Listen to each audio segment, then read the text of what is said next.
Hello everyone, my name is Nishu Sharma. You all are watching clip news India. तो इसी week G20 की summit south Africa में समाप्त हुई है और इस समिट की हाईलाइट ये है कि यूएस प्रेसिडेंट डोनाल्ड ट्रंप ने इस समिट में पार्टिसिपेट नहीं किया। He was suppose to participate in the summit but he did not. He tried to block the summit. और जैसा कि ट्रंप कुछ ना कुछ हमेशा अलग करते हैं ताकि उनके ऊपर पूरा अटेंशन जाए, और सेम ही उन्होंने इस बार भी करने का ट्राई किया। लेकिन वो भूल गए कि वर्ल्ड अब यूएस डोमिनेटेड नहीं है। अब वर्ल्ड यूनिलेटरल नहीं रहा है, वर्ल्ड मल्टीलेटरलिज्म की तरफ बढ़ रहा है और हर कंट्री वर्ल्ड में पार्टिसिपेट करना चाहती है, वो डिस्कस करना चाहती है और उसको डिबेट करना चाहती है, ना कि वो डिक्टेट होना चाहती है। और ये एक बहुत ही डिसरेस्पेक्ट थी ट्रंप के लिए कि समिट हुई और सक्सेसफुली एंड हुई without Trump's participation. Trump is the person जो चाहते हैं कि जो भी ग्लोबल एजेंडाज हैं वो शेप करें उसको, और जब उनके अकॉर्डिंग चीजें नहीं होती हैं तो he tends to not to participate in the things. जैसा कि वो उनके ट्रेंड से देख ही रहा है, उन्होंने यूनेस्को में भी पार्टिसिपेट करने से मना कर दिया है और WTO से भी विड्रॉ कर चुके हैं।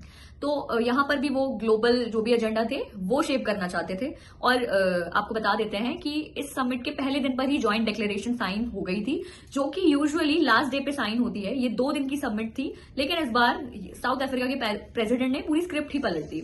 और ये जो ज्वाइंट डिक्लेरेशन साइन हुई है, ट्रंप पहले से ही इसके अगेंस्ट थे, लेकिन ये डिक्लेरेशन इनके बिना साइन होना ही अपने आप में वर्ल्ड को एक मैसेज देने जैसा है कि वर्ल्ड यूएस डोमिनेटेड नहीं है। यूएस वर्ल्ड पॉलिसीज को डिक्टेट नहीं कर सकता है। He can participate but he can not decide.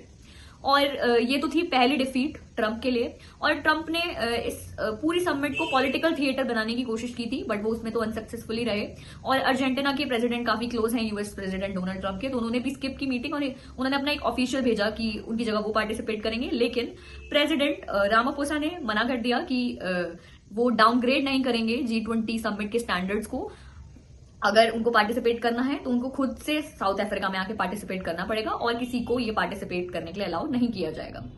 उसके बाद में clean energy, energy transition, climate change, gender equality जैसे टॉपिक्स भी डिस्कस हुए इस समिट में। और ये उसके बाद में जब भी समिट एंड होती है तो जो नेक्स्ट जो भी होस्टिंग कंट्री होती है उसको वो ट्रांसफर करी जाती है। तो नेक्स्ट ईयर जो ये समिट है ये मियामी यूएस में होनी है, तो यूएस प्रेसिडेंट डोनाल्ड ट्रंप को ये ट्रांसफर की जानी थी ट्रेडिशन के अकॉर्डिंग।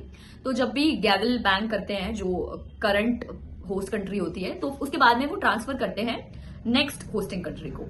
जो यूएस प्रेसिडेंट हैं वो चाहते थे कि अमेरिका से कोई डिप्लोमेट आए और वो उनकी जगह उस नेक्स्ट प्रेसिडेंसी को एक्सेप्ट करे, लेकिन प्रेसिडेंट रामापोसा ने उसके लिए भी मना कर दिया। उन्होंने ये बोला कि अगर उनको ये हैंडओवर लेना है खुद से तो उनको साउथ अफ्रीका की फॉरेन मिनिस्ट्री आना पड़ेगा और हम ये ऐसे अलाउ नहीं करेंगे। तो basically he banged the gavel without US president's presence, और उन्होंने बोला कि next will be meeting in the Miami US.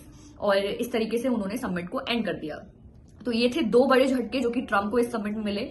फिर उसके बाद जो तीसरा झटका ट्रंप को मिला था वो है इंडिया, ब्राजील और साउथ अफ्रीका की ट्राइलेटरल मीटिंग, जो कि इस मीटिंग के बाद में ही हुई।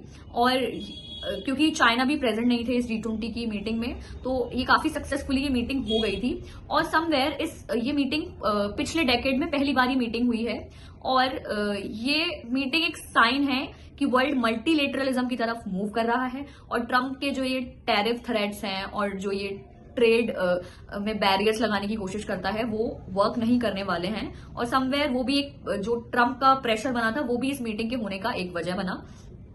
और जो ये G20 की मीटिंग हुई है ये हिस्ट्री में याद रखी जाएगी, क्योंकि ये एक ट्रांजिशन को शो करता है कि world moves forward with US और इवन विदाउट यूएस।